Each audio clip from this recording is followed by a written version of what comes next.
ஹத்ராஸில் ஆன்மீக நிகழ்ச்சி ஒன்றில் கூட்ட நெரிசலில் சிக்கி 120 பேர் உயிரிழந்த விவகாரத்தில் அனைவரும் ஒரு நாள் இறந்துதான் ஆக வேண்டும் என போலே பாபா கருத்து கூறியிருப்பது சர்ச்சையை கிளப்பியுள்ளது. இது குறித்து விரிவாக பார்க்கலாம் இந்த தொகுப்பில். உத்தரப்பிரதேச மாநிலம் ஹத்ராஸில் அண்மையில் அரங்கேறிய சம்பவம் கடும் அதிர்வலைகளை ஏற்படுத்தியது.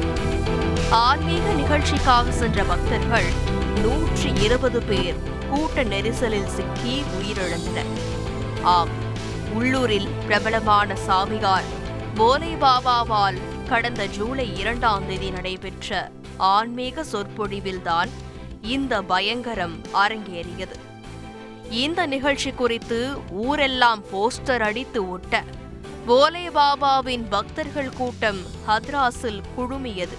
கிட்டத்தட்ட 2 லட்சம் பேர் இதில் பங்கேற்றதாக கூறப்படுகிறது. நிகழ்வில் சொற்பொழிவை முடித்துவிட்டு போலே பாபா புறப்பட அவரது காலடி மண்ணை எடுக்க முண்டியடித்துள்ளனர் பக்தர்கள். சுமார் 1000 கணக்கானோர் திரண்டு காலடி மண்ணை எடுக்க முற்பட்டதில் பலர் கூட்ட நெரிசலில் சிக்கி மூச்சுவிட முடியாமல் தவித்தனர். நீண்ட நேர போராட்டத்தில் சுமார் 100கணக்கான உயிர் அங்கேயே துடிதுடிக்க பிரிந்தது.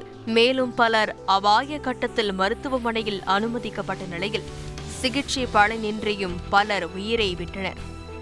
இவ்விவகாரம் ஒட்டுமொத்த நாட்டு மக்களையும் உலுக்கிய நிலையில் போலே பாபாவிற்கு எதிராக கண்டனங்கள் எழுந்தது.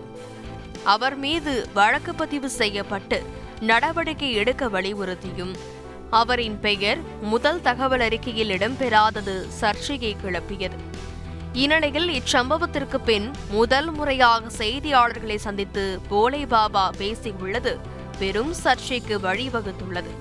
100க்கும் மேற்பட்டோர் உயிரிழந்தது குறித்து பேசிய அவர், விதியை யாராலும் மாற்ற முடியாது, எல்லாரும் ஒரு நாள் செத்துதானே போக போறோம் என பேசியுள்ளார். இச்சம்பவத்திற்கு பிறகு தான் மன உளைச்சலுக்கு ஆளானதாக குறிப்பிட்டுள்ள அவர், நெரிசல் சம்பவத்தின் போது முகத்தை மூடியபடி கூட்டத்தில் இருந்த சிலர் நச்சு வாயுவை கூட்டத்தில் தெளித்துவிட்டு காரில் தப்பிச் சென்றதாகவும் கூறுவது உண்மைதான் என்றார். கண்டிப்பாக சதி நடந்துள்ளது என அடித்து கூறும் அவர், சனாதனம் சத்தியத்தின் அடிப்படையில் செயல்படும் தங்கள் அமைப்பை சிலர் அழிக்க முயற்சிப்பதாகவும் தெரிவித்துள்ளார். விரைவில் சதி அம்பலப்படுத்தப்படும் என்றும் சம்பவத்தில் உயிரிழந்தவர்களின் குடும்பத்தினருடன் துணை நிற்பதாகவும் ஆறுதல் தெரிவித்துள்ளார். ஆனால் விதியை யாராலும் மாற்ற முடியாது என அவர் பேசியிருப்பது சர்ச்சைக்கு வழிவகுத்துள்ளது.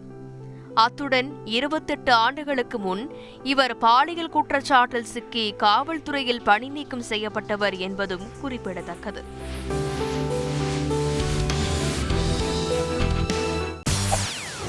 செய்திகளை உடனுக்குடன் தெரிந்து கொள்ள உடனே சப்ஸ்கிரைப் பண்ணுங்க.